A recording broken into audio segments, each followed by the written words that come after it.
Earlier this year, an A36 Bonanza crashed while attempting a deadstick landing at night in low IFR conditions at the Westchester County Municipal Airport in New York. Unfortunately, both the pilot and passenger were killed. Now, I gotta admit, when I first watched the video and listened to the ATC recordings, I was literally yelling at my computer screen trying to get the pilot to do what I thought he should do.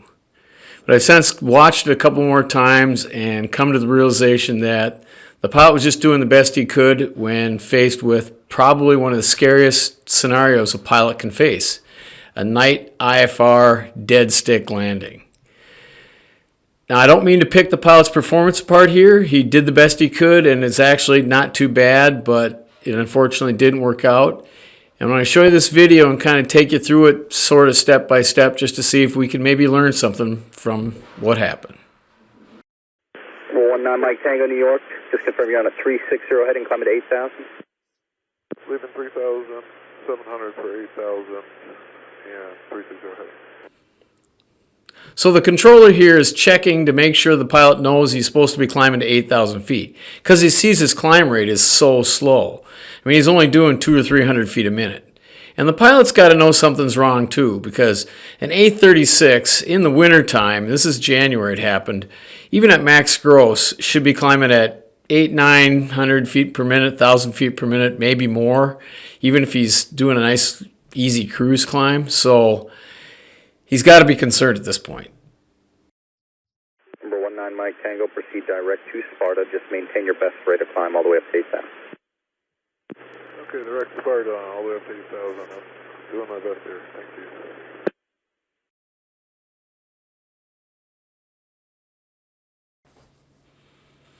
Okay, at this point, the pilot's got to know something's up. He's been in the air for almost 10 minutes now, and the problem hasn't gone away. And he even acknowledges it with the controller, say he's struggling to get altitude. And he didn't fix the problem. He didn't find out that he accidentally left his gear down or his flaps. You know, something's up, and he knows something's up. Right here, you should turn around and land, check out the problem. Or at the very least, divert toward Westchester. You know, get headed toward that. Maybe you fix it after that. You know, head in the direction of an airport in case it gets worse or at least not any better. But he kind of continues on in his route. I know, I get it. Pilots are efficiency monsters. We like to go in the direction we're supposed to go and stick to the plan. He's got a flight plan. He's on IFR. But Westchester's not far out of his way. Head that direction. Maybe you figure it out. Maybe you got it too lean or something like that.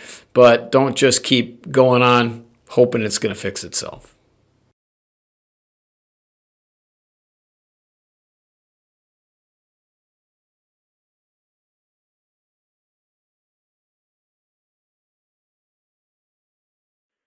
Departure, November 19 Mike Tango. Can we stop our climb at 6,000? You can for now, but I have to climb you to 8 along this route. So if you want to level off at 6 for a minute to accelerate or do something, that's fine. But I am going to keep you climbing to 8 in about 10 to 15 miles. All right. It's just we're not getting the performance we're expecting, and I'm not certain why. 19 Mike Tango. Roger, are you unable 8,000? I can get you an alternate route up over Huguenot. Probably that'll keep you down low.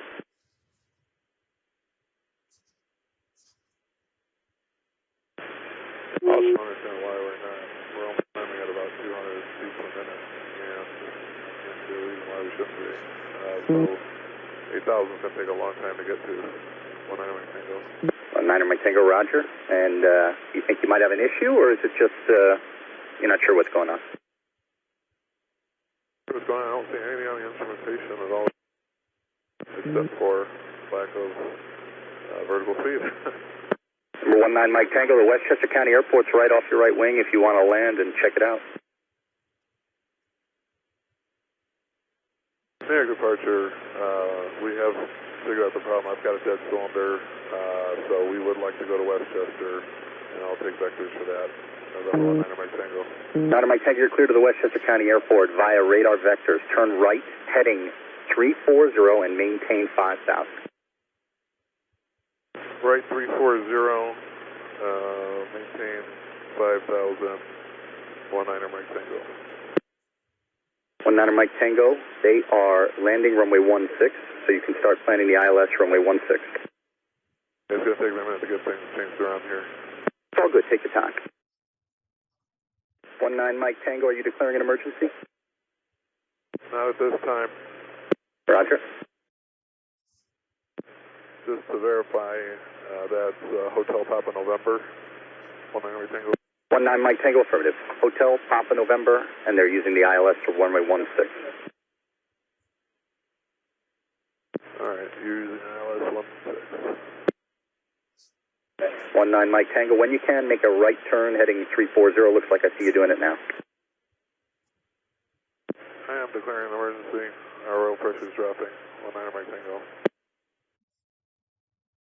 19 Mike Tango, it looks like you're on a hard right turn to the southeast. So I just want you to fly wings level and maintain 5,000. Can you do that? Wings level 5,000. November 19 Mike Tango. I don't care what heading, just fly wings level at 5,000. Okay, at this point, the pilot's kind of got his priorities out of whack. Instead of immediately turning to the heading that the controller gave him, he continues straight ahead while he's trying to get the approach set up. What he should have immediately done is switch to heading bug in his autopilot, turn to the heading that the controller gave him, and then he can start messing around trying to get the approach set up. Now, I use heading bug a lot when I'm on autopilot, actually almost all the time, because I just enjoy it. It makes me feel like I'm a little bit more in tune with what's going on. I'm actually flying the plane just using the heading bug versus being a passenger, letting the autopilot take me from waypoint to waypoint. But definitely when I'm being vectored and definitely in an emergency situation, let the autopilot take some of the work from you. I mean, he's going first he goes straight ahead, then he kicks off the autopilot and is obviously hand flying it, because not only when he finally makes the turn does he overshoot the turn, but he gets in such a steep right-hand turn the controller's actually afraid that he's going to lose control of the plane and has him go wings level, doesn't matter what heading. So he's task saturated at this time. I mean, hand flying is difficult for even guys that do it a lot. Try doing it in the middle of an emergency situation while you're trying to set up an ILS, out of nowhere that you weren't expecting at an unfamiliar airport, and you've got your hands full. Let the autopilot help you in this situation. Number 19 Mike Tango, so what heading do you show yourself on now? I'm on a 090 heading, and we are going to declare emergency. We are losing oil pressure. 19 Mike Tango, roger. Can you turn left heading 070, vectors ILS 16? 070 for the ILS 16, 19 Mike Tango.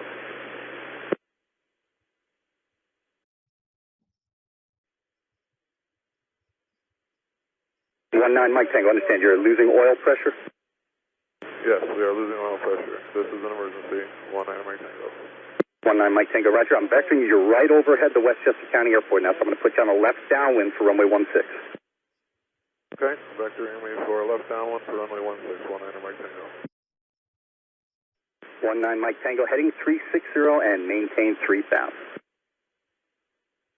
Down to 3,000, 19 Mike Tango.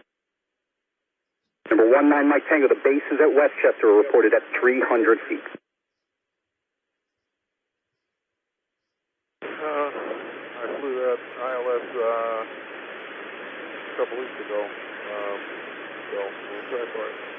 Okay, but do you want to fly the ILS, or do you want to, I'm not sure, do you have engine power right now? Are you able to maintain altitude? No, the engine is overriding right now. Southwest 1599, go direct Parks, contact departure 12085. Is that for American? Mayday, mayday, mayday, mayday. Number 19 Mike Tango, understand the airport's just behind you now. You want to start at a left turn if you can. I'm seeing a right turn. American 1581, heading 290.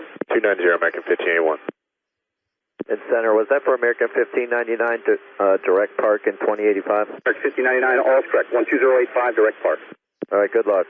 Thank you. Number 19 Mike Tango, the airport is now at your 8 o'clock and 5 miles. 19 Mike Tango, heading with the 220 direct to the runway. 220 heading direct to the runway.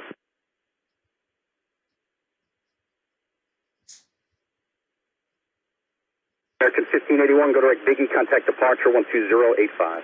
Big E12085, American 1581, good luck. 19 Mike Tango, the airport's now at your 11 to 10 o'clock and 3 miles. 11 to 10 o'clock, 3 miles.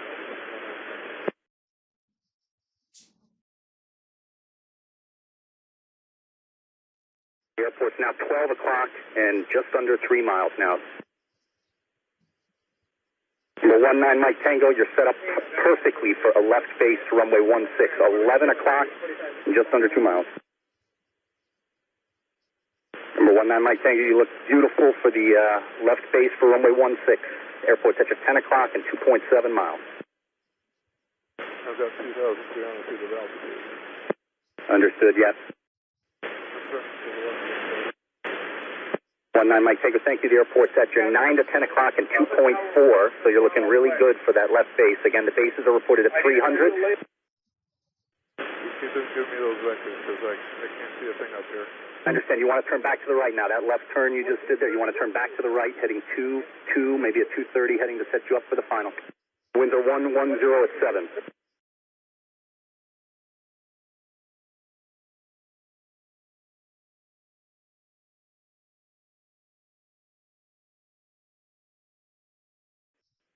Mike Tango, you are clear to land runway 16 at runways at your 10 o'clock at 1.7 miles. Turn left, heading 160. 19 Mike Tango, heading 160 for the runway. 19 Mike Tango, I'm showing the runway off your left wing, 1.7 miles. And 900 feet indicated. Just make sure you'll break out at 300. You should see the lights.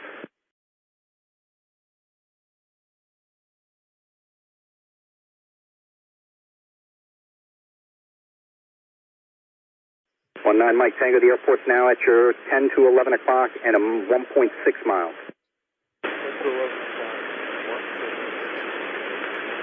19 Mike Tango, you just want to go slightly left and keep the shallow descent going. You should break out here shortly. 19 Mike Tango, you want to go more like a 150 to 140 heading to the runway. 19 Mike Tango, you want to correct back to the left now for the runway at your 10 o'clock. Radar contact lost. Top aircraft turns a mile final. 1 mile final, airport 1.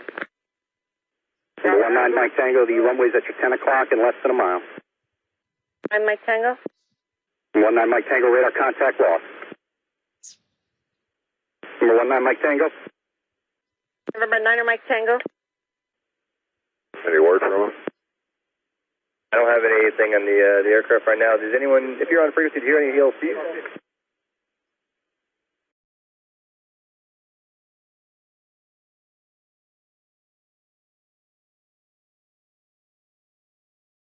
Okay, well, there you go.